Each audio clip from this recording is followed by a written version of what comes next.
Welcome to the Fascia Guide. My name is Axel Bolin, and I'm here today with Per Johansson, Hans Bolin, and our special guest, Neil Theise. Right? It's Theise, right? Everyone says Depends Theise, where but you are. Theise, Theise, Thies. Theise. Yeah. Theise Um, is the actual German. So, yeah. And everyone calls me Alex, so I understand yeah. the frustration around that. So we were able to put together this quick talk right in your move from the US to Lisbon in Portugal. And as you stated, you are in a house with no AC. It's warm. You can't open a window because of flies, and you only have a bed as a furniture. So Yes. first of all, like, how are you? I'm terrific. It's an adjustment. We've only been here in our apartment 9 days. And impermanence, um, but it's also quite energizing. It was my 66th birthday yesterday. And Oh, at 66, to be Congratulations. throwing everything up in the air and starting over is exciting. Yeah. My husband and I are really, energized by it. Mm. You And look, we love Lisbon, so Lisboa. yeah, So, you look excited. So oh, good. Well, in, because I'm here yeah, with you. yeah. Where is the furniture? Uh,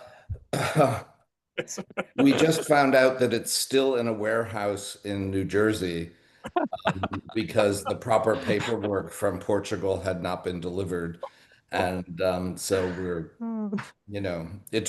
we were here for 2 weeks before we could get the electricity turned on.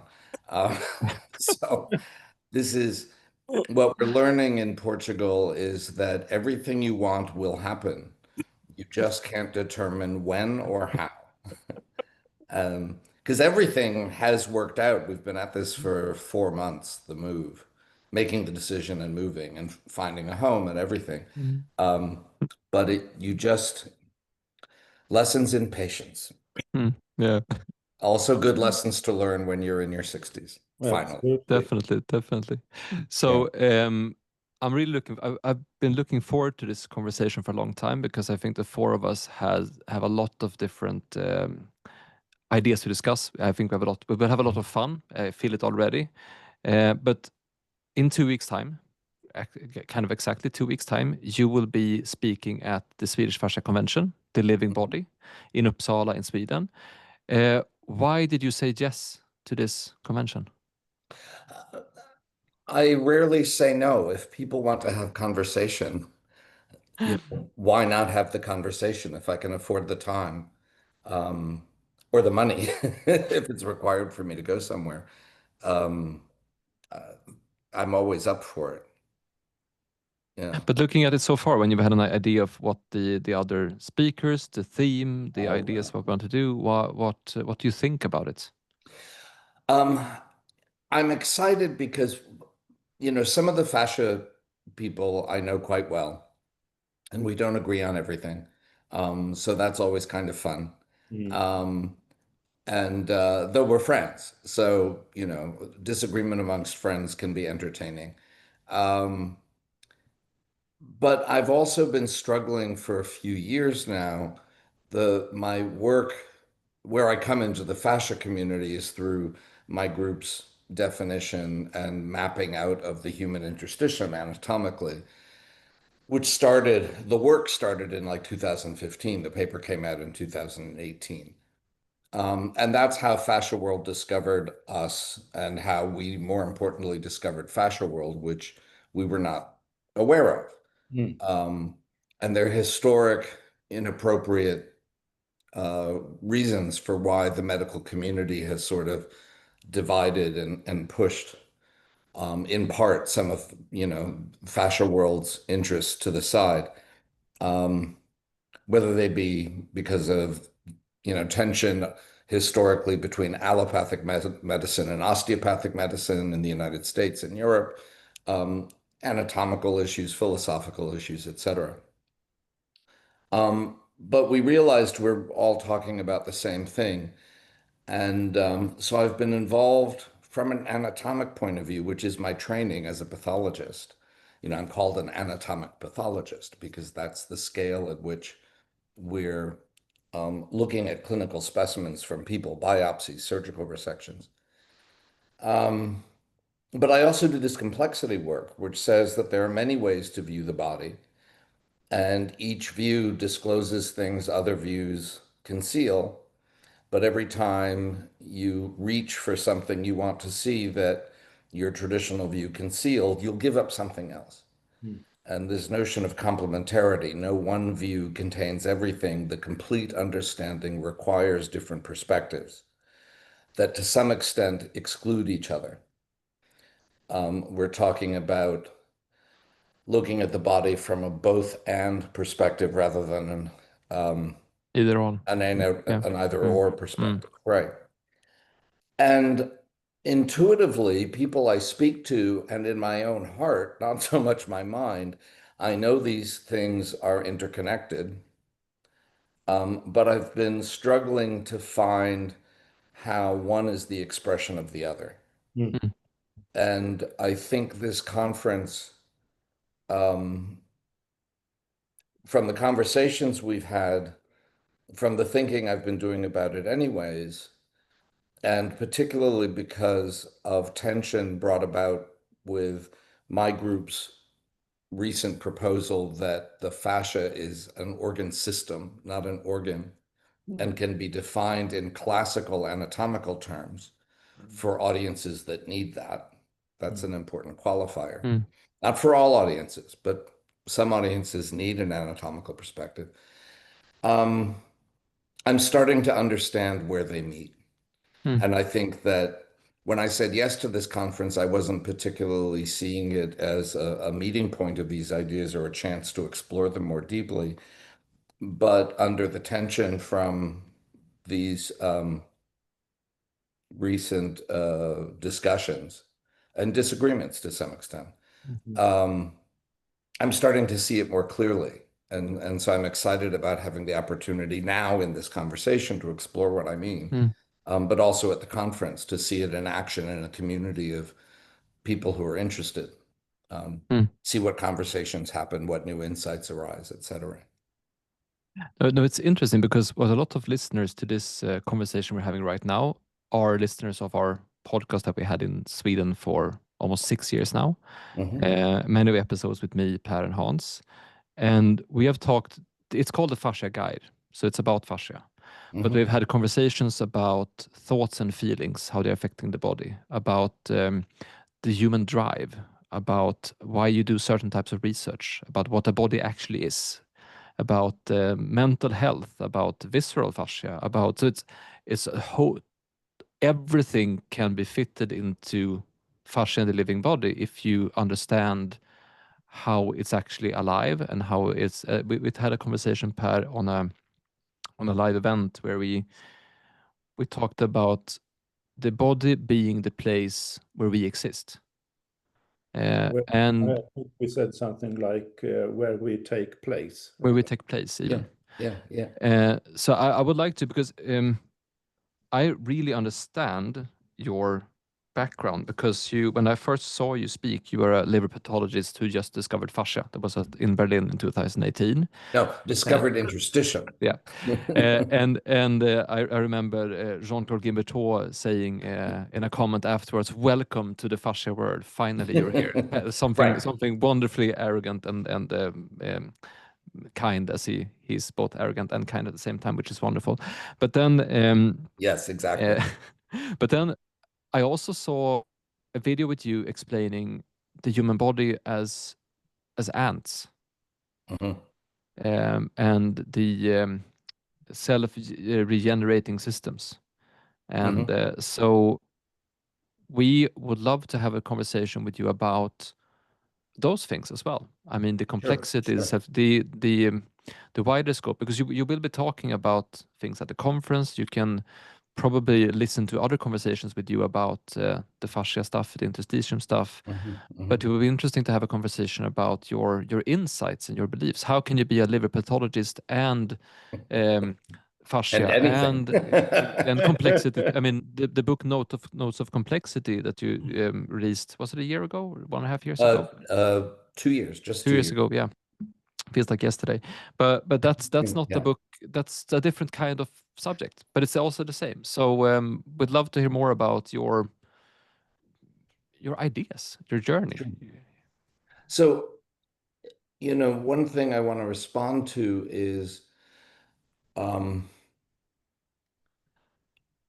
your language. I mean, the fact that you've got a podcast, that you have a conference that is about fascia, and that your way of describing fascia in both hard, concrete, biomedical terms and understandings, as well as this sort of mystical, metaphysical way. And this is very common in fascia world. It's not common in other areas of allopathic medicine. And I think it's one of the exciting aspects of dealing with fascia, but it's also one of the confusing things in dealing with fascia that I think, again, I've discovered in talking to people, there are so many different ways to view fascia that seem as though that they are mutually exclusive. And so people get very territorial and, rigid if they feel they're being excluded. And again, this is in the background of the whole field being excluded. There is a real historical issue here. However, and I think this is, I'm doing a keynote at the Fascia Research Congress in August in New Orleans, that I'm going to try and help people relax into the need for these different perspectives and to understand that they're not mutually exclusive. And that comes from the complexity standpoint. Shall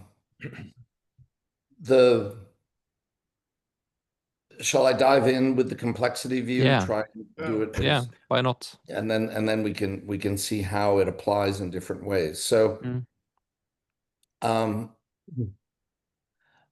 I got into complexity theory because I was doing adult stem cell research around the turn of the millennium. I had a series of papers with my colleagues where we were exploring how cells from the human and the animal bone marrow would circulate through the body and become liver or lung or kidney or heart, etc. And there were other groups at the time that were doing the same thing.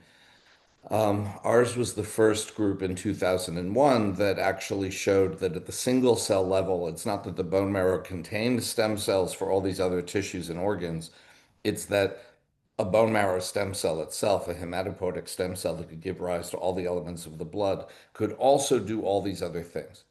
And so this was called cell plasticity, that cells were not restricted by the time you got to adulthood into the organ they could be part of. They could cross over. This was very controversial. It remains controversial, mostly because of American politics more than the science.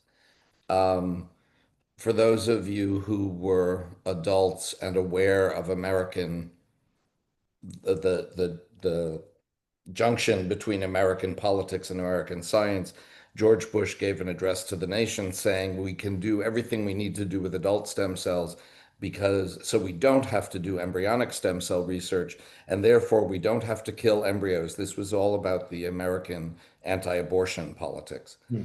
We don't have to kill human embryos to get stem cells. Adult cells can do everything. And that's in response to my group's single cell plasticity paper, which was distressing to us that that's the use to which it had been put.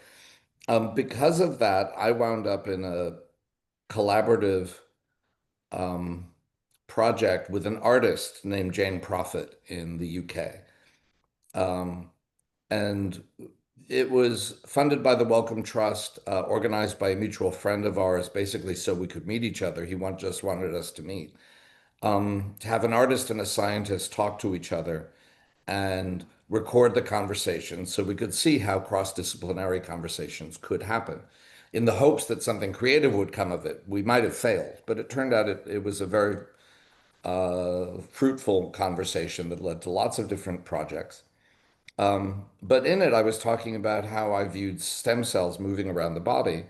And Jane, who was involved with her own art piece called Technosphere, which turned out unexpectedly for her and her collaborator to be an early example, but very vivid example of artificial life forms arising within a virtual computer system. She said to me, what you're describing is what people in artificial life and complexity theory talk about how ant colonies form and how slime molds form as, you know, they can either function as a body with many cells or they can disaggregate and disappear. Where's the slime mold? The ant colony. Is it the ants or is it the colony? And so we started exploring the human body as a complex system, which it turns out had not been discussed in great detail by complexity theorists. But because I'm a pathologist and I spend my time looking at the human body at the tissue level, and therefore at the cellular level, I was prepared to do that. And Jane, with her fresh ear, was able to see the connection. So we started talking about how cells move around the body like ants move around a colony, and eventually wrote up a perspective that, on the one hand, the body is a unitary thing. Organs are themselves unitary things that are parts of that larger body whole, like a car has parts or a clock has parts, from the simple standard Western mechanistic point of view. But you can also think of it in terms of the cells self-organizing into these larger scale parts. And what that leads to, and for that to happen, cells need to fulfill all the criteria of any complex system. And basically, complexity is a computational mathematical way to describe living things at every scale. It's related to chaos theory. Fractal geometries plays a role. And we defined what there are basically four ways that ants interact with each other to create a colony, or humans interact with each other to create a city, a neighborhood, an economy, a culture. That cells do all this sort of stuff. And so you could think of a city being a city as a thing, which can be understood as a unitary thing, or you can understand it as complex interactions between humans and out of the way they interact with each other according to the rules of complexity theory, self-organize into this larger scale thing of a city. But the human bodies themselves are also appear like things, but they're also flocks or communities of cells. You can think of it in terms of, if you've seen murmurations of starlings, this is one of the most famous examples people are familiar with. You may hear a sound above you and you look up and you see this large shape. And your first thought, if you're not prepared for it, is, why is there this giant balloon or spaceship hovering over the land? And then you'll have that moment of recognition. Oh, it's not a thing. It's not a balloon. It's not a ship. It's a flock of birds. Well, the same way, if you go in, it's a matter of perspective and scale. If you go in close enough to the bird, the way I'm used to doing as a pathologist, going in close to human tissues, the bird itself dissolves as a thing into a phenomenon, a flock of cells. And so whether something appears to be a thing or a phenomenon arising from interactions of smaller things depends how close in you are. What's your perspective? What level of scale are you making the observations? So now this is starting to make bodies sort of less concrete than we usually think of them. When we're doing anatomic dissections of human bodies, we're taking this dead object and we're cutting it apart to find the pieces, the way you take a clock apart to examine how a clock works. But that's a dead thing when you do anatomy. It's not a living thing. It doesn't express itself in the same way across these different scales. It can't be described as a complex system anymore because it's dead. It's not alive. So this introduced this idea, and that as it further developed with another colleague of mine, Minas Kafatos, who's a quantum physicist and cosmologist, we could start to ask the questions, And there is a Buddhist pathway from this if we want to get into the metaphysical. But I'm not going to go there yet unless you ask me. But in the quantum physics, in the physics realm, are cells a unitary thing, or does it, like the body at a different level of scale, dissolve into interactions of smaller things? And of course it does. It's molecules floating in water.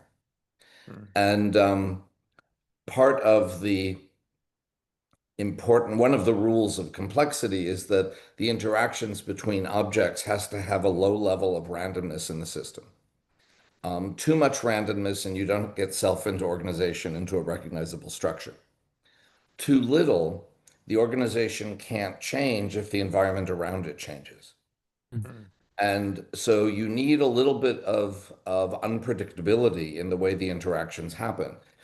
And that's what allows living things to explore new modes of being, to adapt to a changing environment. This is one of the essential things, what makes something alive. And molecules floating in water, but at body temperature, it's just the right amount of jostling by the water molecules.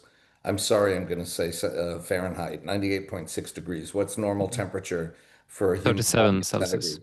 Hmm? 37 Celsius. 37 Celsius. Maybe this will help me remember. Oh, Yeah. God, I'm so burdened by my American background. You're in Europe now. I know, and I'm actually a European. I have a passport. This isn't a visa. But my parents left Europe and raised me over there. Now I've come back. Yeah. So, if your body temperature goes up too high with a fever, you die because in part the molecules are moving too quickly to interact in the way they should to create cells and structures of the body. If your body temperature goes down too low, you're sitting on the ice in the Arctic for some unfortunate reason, then there's not enough energy to drive the physiology of interaction.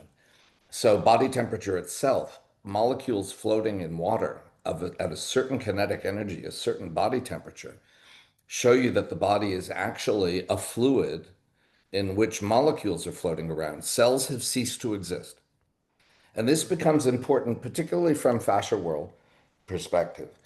When we talk about Western medicine and Western biology, what we're talking about is that with the invention of the microscope, people could look at the microscopic level of tissue and saw that the body was made up of empty boxes. They couldn't see the nuclei, the mitochondria, the Golgi bodies, the endoplasmic reticulum. That took staining of tissues. When they first looked in, what they could see is cell membranes and cell walls, depending on what you were looking at. And those formed these empty boxes. And they called them cells because they looked like the cell of a monk or the cell of a prisoner in a prison, and devoid of furniture. And if you try and take an empty box and break it into smaller pieces, you don't get smaller boxes. You just get fragments of the sides. So they said, oh, the body is made of cells. And we're going to call them cells because they look like the cells of a monk. And we're going to define living things as being made of cells, and all cells come from prior cells. And so that's cell doctrine, and that's what we mean by Western medicine and Western biology. But at the molecular level, the cells disappear. So cell doctrine doesn't function at a different level of scale. But Western perspectives prevent you from seeing that or inhibit you from seeing that. We'll come back to that. So are molecules fundamental units? No, they're just made of aggregating atoms. And atoms are just self-aggregating subatomic particles, all of which follow the rules of complexity. And when you get down to the smallest subatomic particles, it's not turtles all the way down. There's no infinite regression to smaller and smaller. When you get to the quantum realm, particles or strings or loops or fields, whatever you want to call the smallest quantum scale, the weirdest quantum scale entities, they're emerging as what one scientist called the quantum foam out of the energetic field of the background fundamental nature of existence. The vacuum is not an empty space. It is an energy-rich field. Space-time is an energy-rich field according to quantum mechanics and relativity. And as an energy-rich field, thanks to what Einstein gave us, E equals mc squared, that energy will sometimes turn into mass. And it usually does so in matter-antimatter pairings. So you'll have two little mass-like objects, whether they're loops or strings or whatever we want to call them. Disagreement about that, but not disagreement in the physics world about what I'm talking about now, the quantum phone. They'll self-annihilate and turn back into energy. So there's this constant simmering of energy and mass at the lowest levels of scale. But every once in a while, one of those mass-containing objects will escape from that self-annihilation and meet other similar objects, entities, things, whatever. And they'll interact and give rise to subatomic particles, which give rise to atoms, which give rise to molecules, which give rise to everything in the universe, including our physical bodies. And so the entire universe is a seamless, complex system. And all of them, everything is a part of some other whole. And every whole is in relationship with every single part. I'll finish this explanation up with a little discussion of boundaries. And I think then this gets us into the fascia questions and other interesting questions. So if what I'm saying is true, that at different perspectives, you have to perceive the living things as either objects, things that have are inherent in themselves, as opposed to a phenomenon, a process, empty of inherent existence. There's a little Buddhist tidbit for those who want to hear it. Depends on your scale of observation. So at this level of scale, my boundary is my skin. And if we're in a room together, I can reach out and your body can touch mine with a handshake, and they're separate. And we're bodies listening to other bodies, and we're all separate. At the cellular level, where are your boundaries? Well, we know that your boundary doesn't exist as just human cells. It's a microbiome involved process. Half of your cells, current estimates, are actually non-human, bacteria, maybe some viruses, mites, other things, fungi, mostly bacteria. And at that level of scale, well, you're shedding skin cells into the environment all the time. But more importantly, everything you touch, you leave some of your surface microbiome behind. I'm touching my screen now. There, I've put some of my bacteria on my computer. And someone else who comes along and touches my computer picks up my microbiome. This exchange of microbiome between you and the environment and other beings that move through your environment is so efficient that within a few weeks of people moving into an apartment together, they share a single integrated microbiome. And that includes any cats or dogs they bring into the house. And so at the cellular level, where are your boundaries? It's not at the skin. It's whatever environments you move through, whatever surfaces and people and living things you come in physical contact with through your day. That's your boundary. It's At interesting the because molecular it's interesting because we had the same discussion a year ago, I think, about you're breathing the same air if you're in with a room with someone. So that's another process. That's the next level of scale. Yeah, and you also have the if I say a word, like my words are not me, but they are from me, and those can affect you. I mean, I can tell you something that makes you feel warm. I can tell you something that makes you hate me. I mean, that will have an effect on your body and your system. So it's Right. and then that transcends the space as well. So it's a very interesting conversation when you think about how connected everything actually is. Right.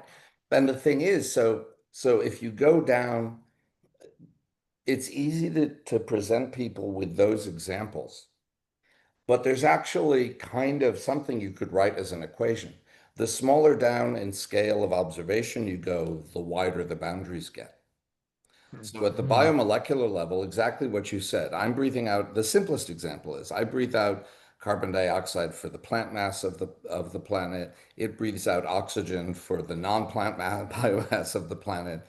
And so at the molecular level, the boundary is the entire biomass of the planet. There is no separation. At the atomic level, your boundaries get even wider. There's no atom in your body that you didn't breathe, eat, or drink from the planet. So at this level of scale, we're lonely, anxious creatures who like to argue with each other, walking around on a rock we call planet Earth. But at the atomic level, we are the atomic substance of the planet, not just organic, but inorganic, non-living stuff as well as living stuff that in 3.5 billion years has managed to self-organize into creatures that mistake themselves to be separate. And this is the Gaia hypothesis of Lynn Margulies and James Lovelock, right? That the entire Earth is a living system, a single living entity comprised of all its organic and inorganic material. That's the atomic level view. Once you're below the atomic level, you're in the quantum realm, and we know that's where there's entanglement, non-locality. There are no boundaries. This electron that I can point to as a particle here, in fact, is a field that extends out to the entire universe. And every other aspect of the universe similarly co-localizes entirely with the whole. The parts and the wholes are not separate from each other. So the smaller down in scale you go, the wider your boundaries get. So fascia. Part of the problem with fascia is that when you look under the microscope, it's primarily extracellular matrix.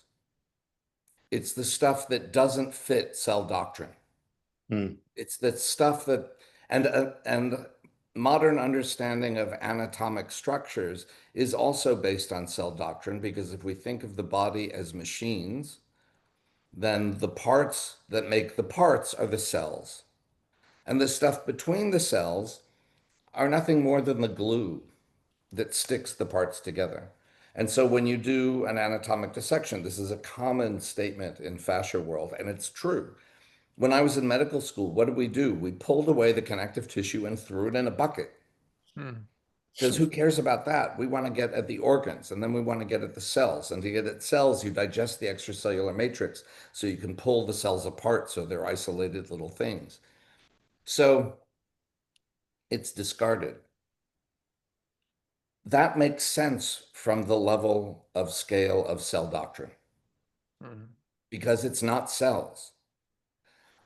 But it is part of the living body. And what we are showing through our interstitium work and all the people in fascia world is that this extracellular matrix, the stuff outside of cells, is highly organized and highly adaptive and highly responsive physiologically, both to the internal environment and the external environment. It isn't just glue.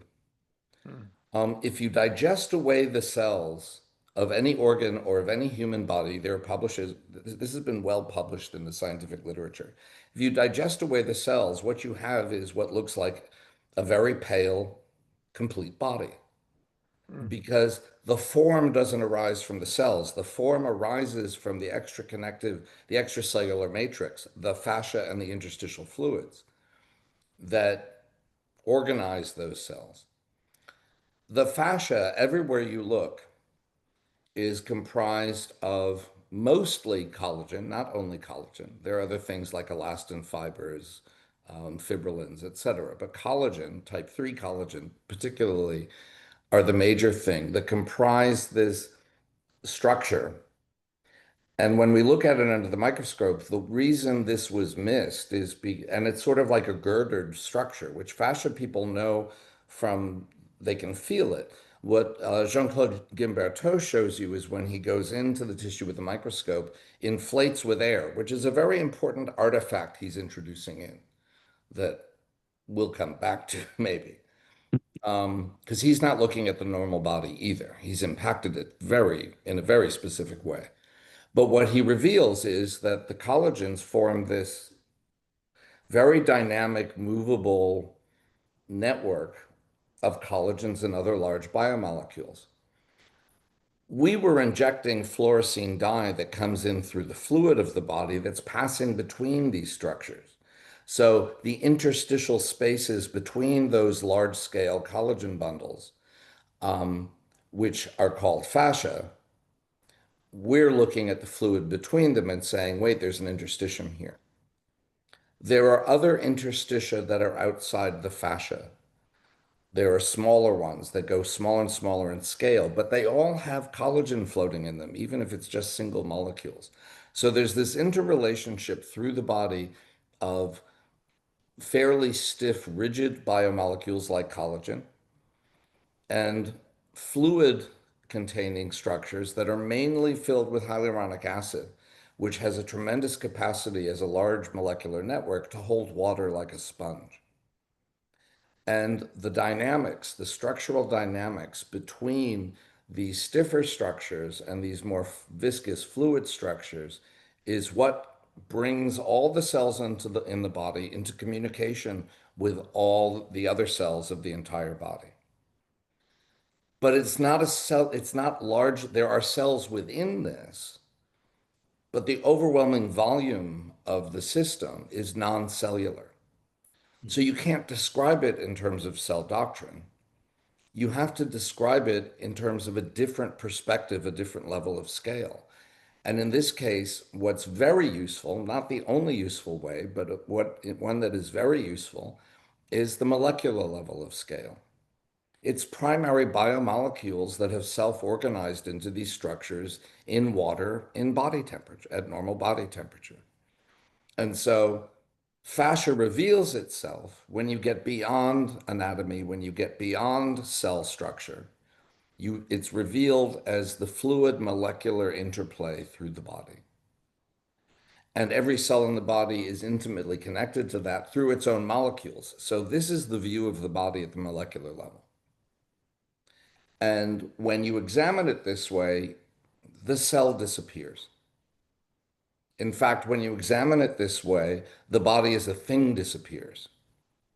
And so you can have people who study the fascia, and now the way we're defining it in defining it as an anatomic system, giving a language for the anatomists to talk to us in fascia world who know it's not only that. Yeah. All we're doing is giving a language to bring them into the conversation. But the way we're doing is to say that there is a fascia and the fascial interstitium, which is the more watery hyaluronic acid-based fluid component within those stiffer collagen bundles. It's the fascia and the fascial interstitium as a two-phase structure that distributes throughout the entire body as a single continuous structure that allows for primary function, fascia world basic principles, tensional loading, like in tendons, when the collagen bundles, there's little water and the collagen bundles are parallel with each other, great for tensional loading. Skin, where you need shear mobility, you have a very differently organized collagen and much more interstitial fluid in the dermis and the subcutaneous tissue, even in the epidermis. So the fascia distributes through, and its interstitium distributes through the body. There are general principles that apply across all of it, but there are specific needs in every location that give it site-specific features that make it, the fascia in the abdomen is different than the fascia in the dermis, is different from the fascia of tendons and ligaments, etc. So it's a view that allows us to incorporate notions of what is a living body from different scales of perspective and allows conversations about function and physiology along a much broader array of interests and potentially therapeutic interactions beyond what allopathic Western medicine and Western biology allow. But it's not that one is right and the other is wrong. Yeah. The image I use in my book of two faces in profile looking at each other and the space between them looks like a vase. What's the complete understanding of that picture? If you say it's two faces, you've missed the vase. If you say it's the vase, you've missed the two faces. What's the understanding of light at quantum scale? Is it waves or is it particles? Depends on how you examine the light. And if you say it's one, you're missing the other. If you say it's the other, you're missing the first. And this is what I meant at the very beginning when I said, it's a both and situation. It's not either or. So all these perspectives are true from their own perspectives. None of them are correct in and of themselves to the exclusion of other things. I think it's interesting to see because we talked with Jean-Claude Gerard Pollack yesterday, and he also came from the cellular field. But to understand what's the energy, what's driving everything, and well, the energy thing. So this is where the molecular slides into the quantum scale. yeah, And this is one of my favorite parts. So first off, hyaluronic acid is highly negative charged, if I remember correctly. Sometimes I get confused, but it's one. Yes, it's negative. That means that water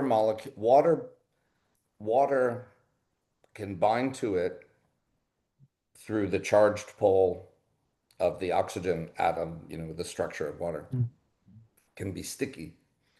But biomolecules, small to large, flowing through it, if they are also charged, if they're charged positive, they can't get through. They're going to be stuck to the hyaluronic acid. Neutral and negative charged particles will zip through. In fact, negative charged particles will probably zip through more quickly.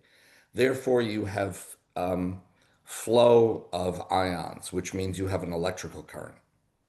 So within the hyaluronic acid filled interstitial spaces, there's an electrical current, electricity. Collagen, interestingly, there's something called piezo crystals. They're forms of molecular structures that have the interesting property that if you bend them, if you move them, they generate electrical current. Or if you shoot electrical current through them, they move. An example of this in everyday terms is there's a piezo crystal inside an ultrasound machine. And when you turn on the electrical current of the ultrasound machine and shoot it through the crystal then turns that electricity into kinetic movement, vibrating, and that creates the ultrasound waves. This has implications for people who use ultrasound in healing human tissues after injury, which I bet we wind up talking about that at the conference. So collagen normally is not piezoelectric, but if you stack up collagen fibers enough, it becomes piezoelectric. How thick do you have to stack them? The thickness that we find within the large scale fascia. So that means that fascia, when it moves, generates an electrical current. How strong an electrical current? My team knows it can be measured. We've worked with some people to do that. How can that affect change in the body? We're not sure yet. This is preliminary work. But now we can say the fascia and the fascial interstitium are generative of electrical current independent of the nervous system that extends throughout the body. Therefore, it is generating an electromagnetic field at the quantum scale. That means it's coextensive with all the electromagnetic fields of the universe. And our bodies are in communication bioelectromagnetically with all other systems. There's a classic study. I think I found the original paper. It's not a terrific paper. I don't know that anyone has ever replicated it. But there is this discussion from this one paper from 20 years ago that if you take a living beating heart, let's say from a mouse, and put it in an electrical field, the beating of that heart will entrain to the pulsing of the electromagnetic field. Now, hearts generate an electromagnetic field. So you take two hearts, living hearts, and put them near each other. They are both generating electromagnetic fields that are going to entrain each other to the way they beat.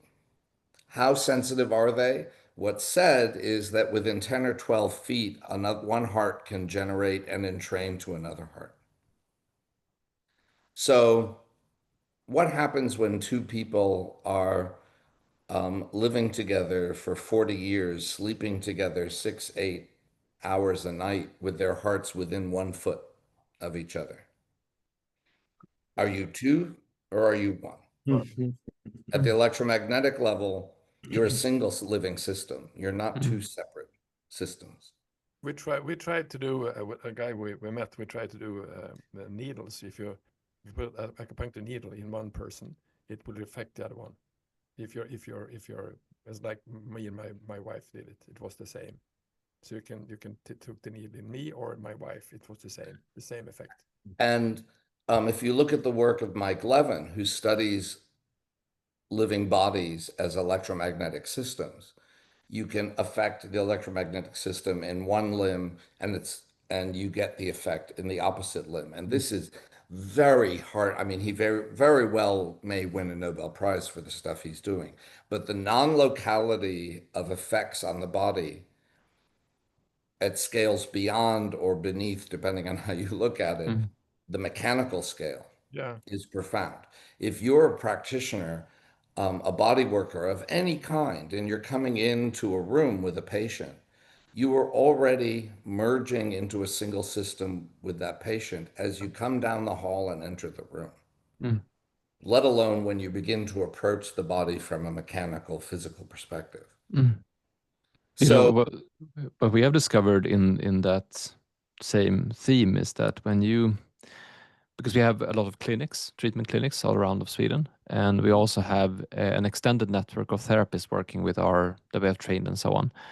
And what's interesting is that if you create an environment of trust and you make sure that you approach your new customer with a sense of sincerity and a sense of presence, the effect of the treatment increases massively because of the safe space. If someone is in a safe space, they heal better, which goes towards what you're saying now with the electromagnetic capacity of the body and so on. So it's really interesting if we start taking this serious. Not the frustration, but in some ways frustration that we feel is that if you just take all these things seriously, we can really do some amazing things. okay, but now you're bringing us to the metaphysical. Yeah. Because when you're talking about your intentions, you're not talking your healing intentions, or as the person who needs some therapeutic intervention, the openness of belief. These are things in the mind. This is not electromagnetic. These are things in consciousness. These are experiences in consciousness. And so another way in which our modern culture has locked us into what I would say is an incorrect, incomplete, and unfavorable, unhelpful perspective is that if the universe is a machine, if living things are machines, then the mind is a product of a machine. And the amazing aspects of the mind are simply because the machine is a complex system in generating these larger scale structures that we say is the human mind. The human brain is so complex that it can actually, as a complex system, generate larger scale structures, which is human consciousness. The problem with that, number one is the famous hard problem of consciousness, that no matter how much people investigate functional physiology, structure, anatomy of the brain, tens of thousands of papers, maybe hundreds of thousands now. I should look up the number. Cognitive neuroscience has never been able to show how the brain creates mind. There's nothing that explains that. But human experiences show a very different perspective. If you are an adept meditator in just about any tradition, when you dive into your mind to examine your own mind, and this is the whole second half of my book. There are a couple of things that are happening here. Number one, empirical science can no longer apply. Empirical science, modern science, says that a scientific investigator needs to be separate from the object they're studying, in which case you can have objective data that comes out from the experiment you perform on the object, so the subject can interpret it. This is already a problem in quantum scale events. We know that. The classical Copenhagen interpretation of quantum physics is that conscious observation is what determines the outcome, what is seen, the nature of reality at the quantum scale. There are people who will argue with this, but they argue with it because they're made uncomfortable, like Einstein was made uncomfortable, but no, the world is a machine. But, people will tell me, well, you're a liver pathologist, you don't understand quantum physics. Well, Minas Kafatos, he's a real quantum physicist, my collaborator in this, so he checks me out on this. And I'm happy to stand with Niels Bohr, Werner Heisenberg, Wolfgang Pauli, Max Planck. Okay, that's my team. And they say consciousness comes first. Planck said it literally. Consciousness comes first. There is no way to explain matter and energy in which it isn't arising from consciousness and being defined and created by consciousness, not the reverse. So in that case, the model I present in my book of the universe as a complex system isn't simply down to the scale of space-time and the quantum foam.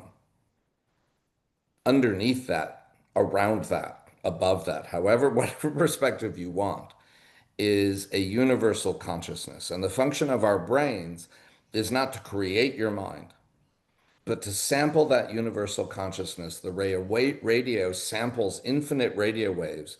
And if you tune it just right, it pulls out the Beatles song. But the mind of a bee is going to pull out bee experience the way a differently tuned radio is going to pull classical music from a classical music station. Brains are transducers. They're sampling the larger, infinite, beyond infinite array of possibilities of the larger mind, the source, the ground of being, whatever mystical words you want to apply from your culture, God, that can work too, and transducing it into your personal human small mind, your own personal human experience. And when you're dying, what you're doing is not losing that mind because there's no body to create it. You're simply losing the fine tuning. When you mistune, when a radio it misfunctions and you get static, you're not getting less information. You're getting more information. So you can't hear the music within that cloud of information. I think when you die, you start to lose your human mind that's specific to you and perceive the larger consciousness. This is my next book, actually. Talking about this stuff through the lens of my mother's last 6 years when she lost her short-term memory and started talking to dead people, had end-of-life visions, started traveling on the astral plane, meeting other people I knew who could travel the astral plane and reporting back to me.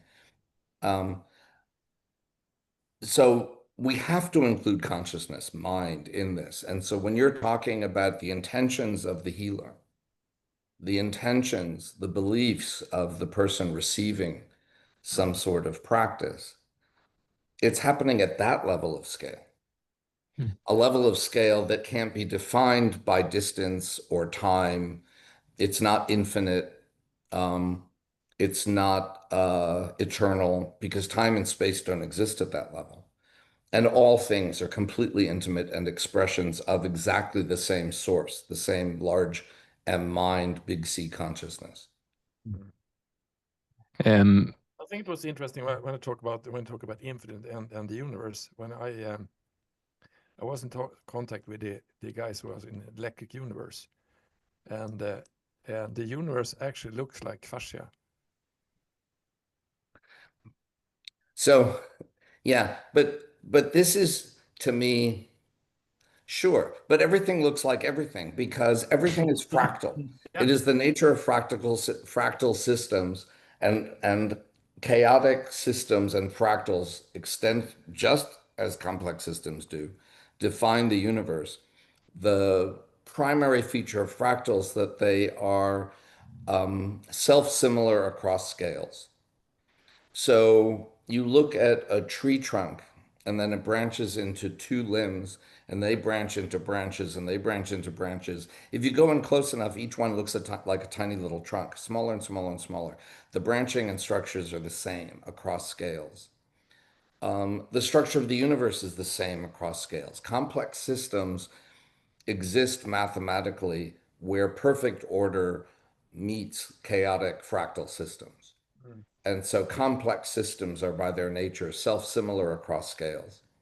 And so to say that the universe looks like fascia, well, the universe looks like the universe at every scale, and fascia is one of the reflections of that scale. It's not that fascia is so remarkable that it reflects the structure of the universe. No. It's that the universe is so remarkable that you see it in every smallest detail of itself. Each whole, each part reflects and contains the entire whole. But you have to decide, do I want to look at the whole or do I want to look at the parts? Yeah. So, Hans, you said you had to leave at 11:30 our time. I think we need to continue this discussion a little bit longer, so you can just Sorry. turn it down and go, because Per, I've listened to you for 200 hours of podcasts as a historian of science and ideas, and you've talked about Aristotle, Pythagoras, the Stoics, Heraclitus, Plato, fire, water, drive, the earth. I mean, scrolling to like different subjects you have been covering in your podcast, the ancient Egypt, Greek mythology, the Gnostics, Paulus. You made a deep dive of the Bible. This must be really interesting for you to listen to, and you haven't said anything through the whole hour. What are your thoughts so far? I have very little to add to what Neil has said, because I find myself epistemologically, ontologically, and metaphysically in complete agreement with everything.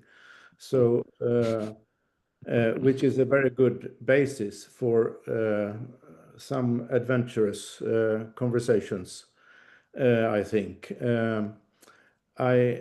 I have one more specific question regarding fascia and the role of fascia in the living body, and perhaps I can put it like this: if you understand the fascia as a complex system, including the interstitial fluid, then if you understand it as a complex system interpenetrating other complex systems in the body, would it be in the right direction to say that the fascia, in fact, is what is one system, I should say, but perhaps a more crucial system than we've understood earlier. The fascia is a system that actively links what goes on in the organism as a whole with what goes on in individual cells and groups of cells. Yes, but again, I'm careful to try and I'm going to use some hyperbole for what I think fascia is and can do. Yeah, good. But at the same time, I'm going to ask to be careful about guarding against the hubris that arises from being the suppressed younger brother who has to respond, younger sibling who has to respond by saying, but I'm the important one. There are things about fascia that can accomplish and do and serve functions in the human body that are not served by other systems. Well, of course not. Every system performs a crucial Yeah, function. certainly. Fascia is not going to do very well without a beating heart. Of course. That's not really my point. But no, I know, but I'm just but I'm sensitive. I've become sensitive to when people in fascia world will make the kind of statement that you just made. This is, just sort of a side note, but I'm finding this seems to be part of my function in this community at this particular moment. What you suggest about fascia sounds astonishingly important And it is. But at the same time, we have to be cautious that doesn't make it more important or more astonishing than my favorite organ, the liver. I'm going to say, as a liver person, fascia is pretty good, but the liver's pretty great. So we'll just say that.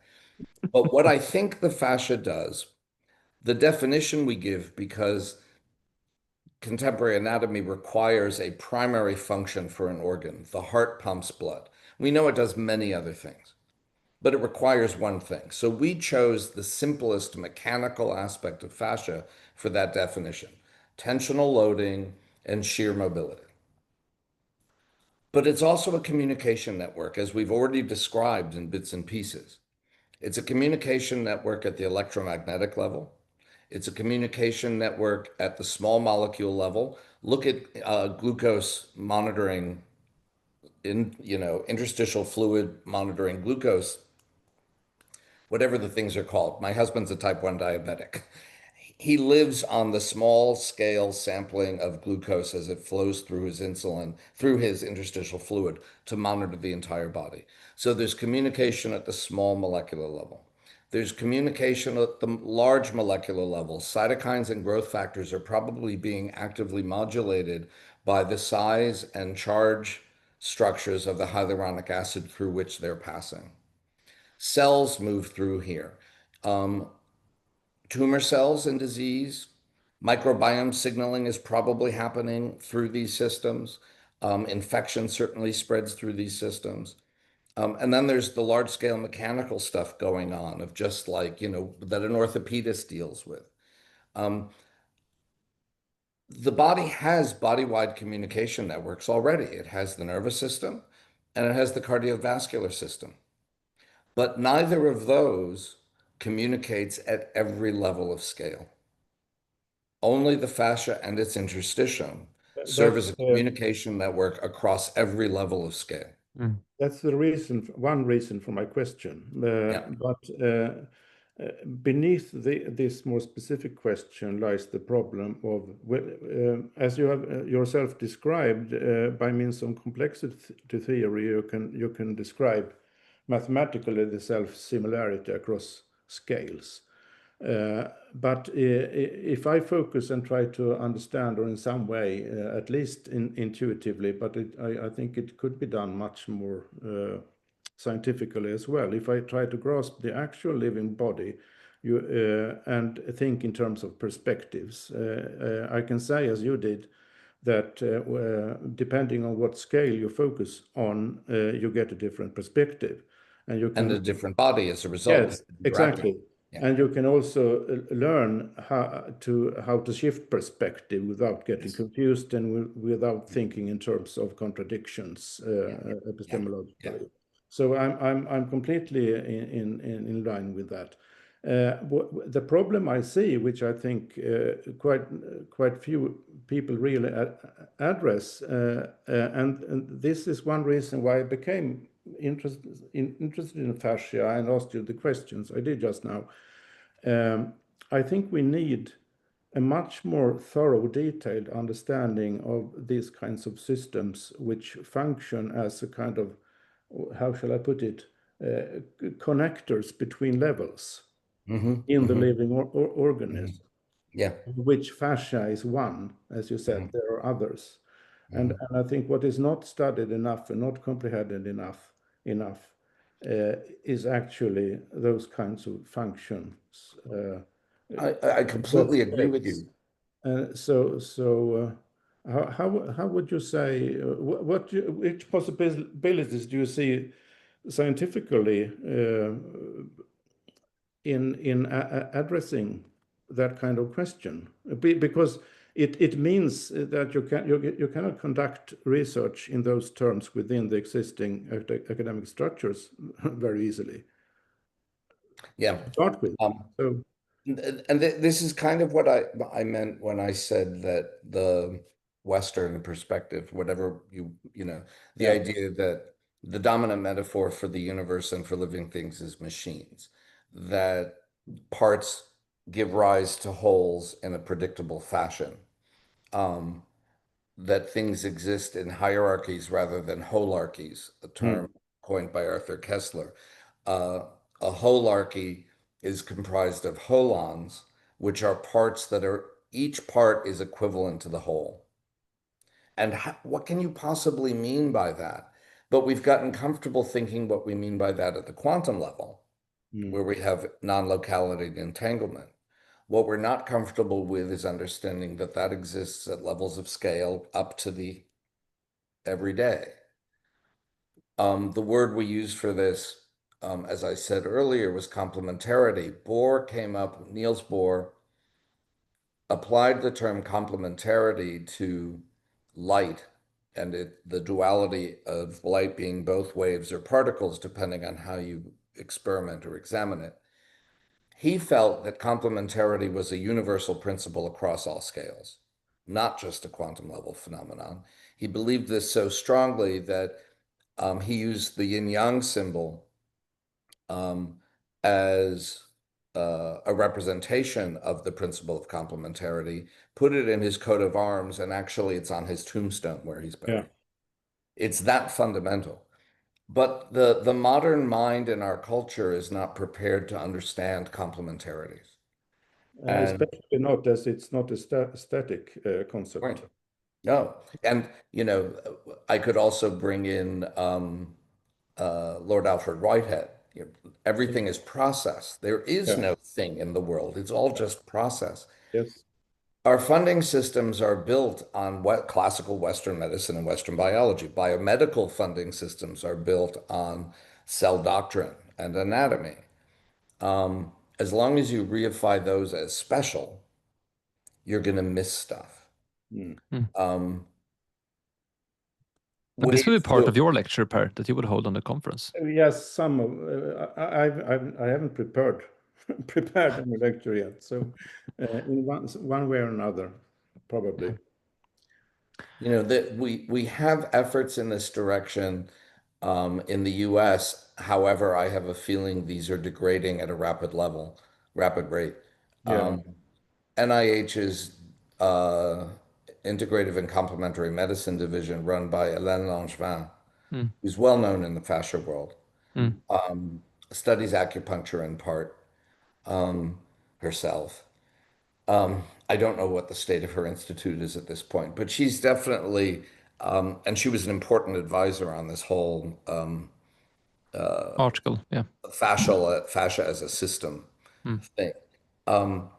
She has been consequential in moving within her division funding systems to account for other kinds of things like the body as a bioelectromagnetic field. People do slip in research into more traditional funding mechanisms to study this, but they have to place it in those terms, Yeah, exactly. which makes it tricky. It requires a cultural shift in what we understand. And if we want to include consciousness in this, and I think we have to. Yes, I agree. Completely. And then the research, here I'm going to sound like, to some people, like I'm a lunatic, but that's why I have a 4.0 for my book on Goodreads out of 5 points, because 20% of the people think I'm an idiot who completely doesn't understand quantum physics. So there's 20% of the people who strongly disagree with this. But the other day I was on a panel with some yet more senior people who talk about consciousness. One of whom is a long-term meditator and yet a materialist, which I really don't understand. And one is not a meditator, and functions in that larger community as a neutral mediator to facilitate conversations, though I think he's pretty much of a materialist. And two other women, both physicians, who sort of agree with me on this stuff, in front of an audience of about 80 or 90 people in New York. I'd say the average age of the audience was around 40, meaning decades younger than the average age of the people on the panel, particularly the guys, who were mansplaining a lot. That was its own problem. And I was getting pushback pretty strongly from the materialist members of the panel. And I tend to avoid being put in this kind of position. I'm not a good debater, and I just don't really see the point, and I don't enjoy it, probably because I'm not good at it. But then I was watching the audience, and I realized I didn't have to convince anybody in this room.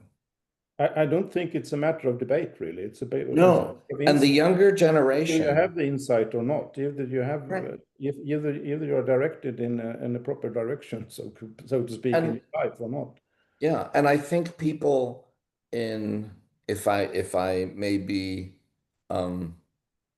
overly projective, I think you and I are probably substantively older than Axel is. Yes.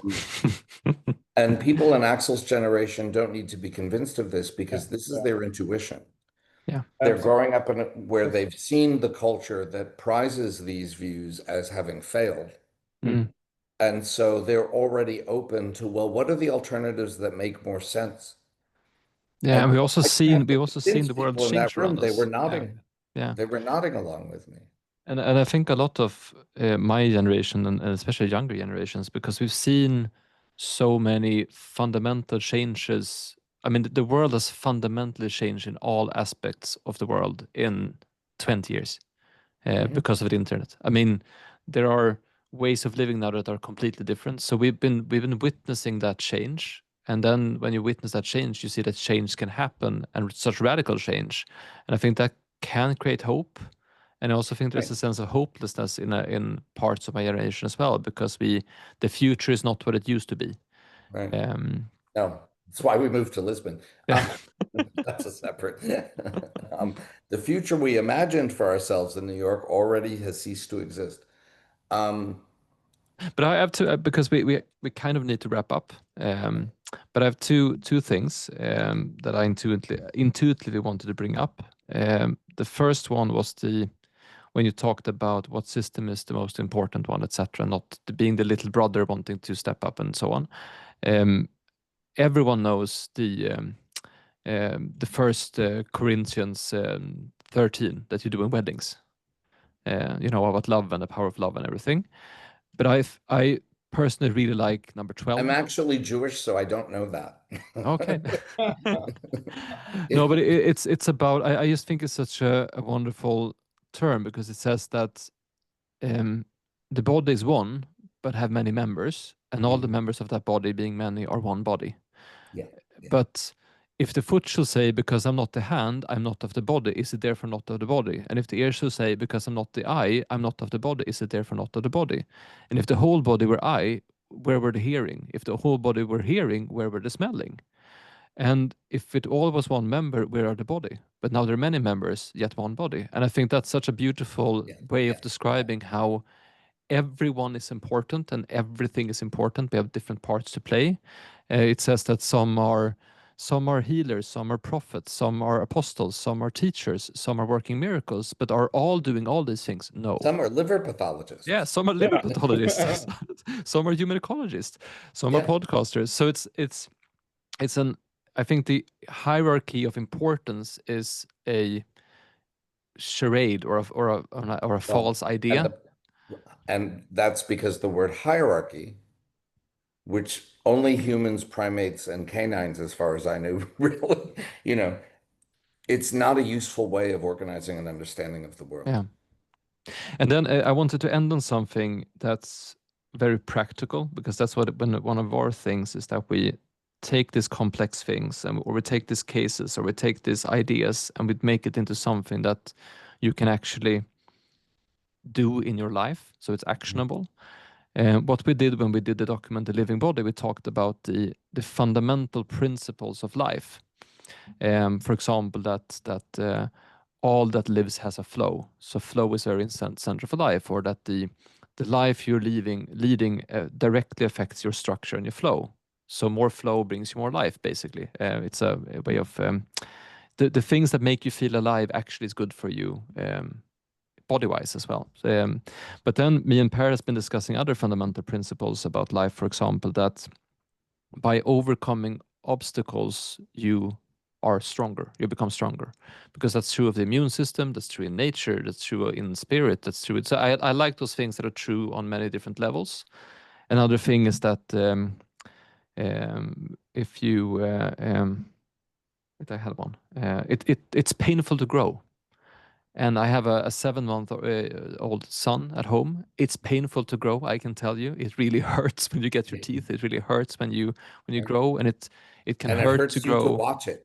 It hurts me to grow as a parent. It hurts me to realize that I have to let my kids make their own mistakes, etc. So it's painful to grow. That's also one of the fundamental principles of life. But you mentioned a long time ago in this conversation, there were principles of organization that were fundamental. Could you end by giving us one or two of those, like fundamental principles of organization that spans not only in the body but through life itself, if you can find one or two? Rule number 2, as I put it in chapter 3 of the book, there has to be an overall balance of what are called negative feedback loops. Negative doesn't mean bad. Negative means like an air conditioner, temperature gets high, air conditioner turns on, temperature gets low, air conditioner turns off. It is the nature of living systems, of all complex systems, to oscillate through a realm. There's no static. The only static state is death. If you're alive, there's constant change within a healthy state. Positive feedback loops can come in and be helpful, such as when you have a fever because you've got an infection, and the fever drives your metabolic state to rev up your immune system to fight off the infection. But then your body temperature comes back to normal. Otherwise, you're in trouble. Back to this oscillating, homeostatic, healthy realm. This oscillation and this principle of balance between a range of healthy states is something that's true with all living systems, all complex systems. What we're looking for is not stability. We're not looking for growth. That's the problem with eternally. That's the problem with capitalism. We're looking for a healthy, oscillating state. I'm sure there's a more elegant way to put this, but my brain doesn't tilt towards elegance, I'm afraid. And the other thing is that there's a low-level randomness in the system. And what that means, Stuart Kauffman, one of the founders of complexity theory and the primary, I think, biologist who talks about complexity, he has an elegant mind. And he talks about this limited range of randomness, unpredictability in a system means that around every present moment in a living system, there's a cloud of possibilities, what he calls the adjacent possibles for what the next moment might be. It is not an infinite array, because then you would have everything's possible. This is one of the issues with the metaverse. Everything's possible. So where's the meaning? Where's the possibility for adaptation? But if there's no alternatives, then it's a machine. There's no adaptation. It's not alive. So it's an undefinable but limited array of adjacent possibles. And out of those, one will become the next moment. And we can't predict what that will be. If you knew the position of every quantum entity in the universe, you would still not know what the next moment would be, because the world is not a clock. It doesn't work like clockwork. Whatever your situation is, there are adjacent possibles that you can't even imagine that may tilt it in a direction you love or a direction you loathe. But the very next moment will hold the very next possibility and the very next possibility. So this is what keeps me. I'm no longer. I don't face political situations with the same fear or rigidity that I used to have because I've seen enough election cycles, which are also expressions of complex systems, that you don't know where the next change will be or how prominent that will be or what direction it will go. You just can't know. So it makes no sense to be optimistic about what you want or pessimistic about what you hope for. Yes. It's simply, what's the flow of the next moment?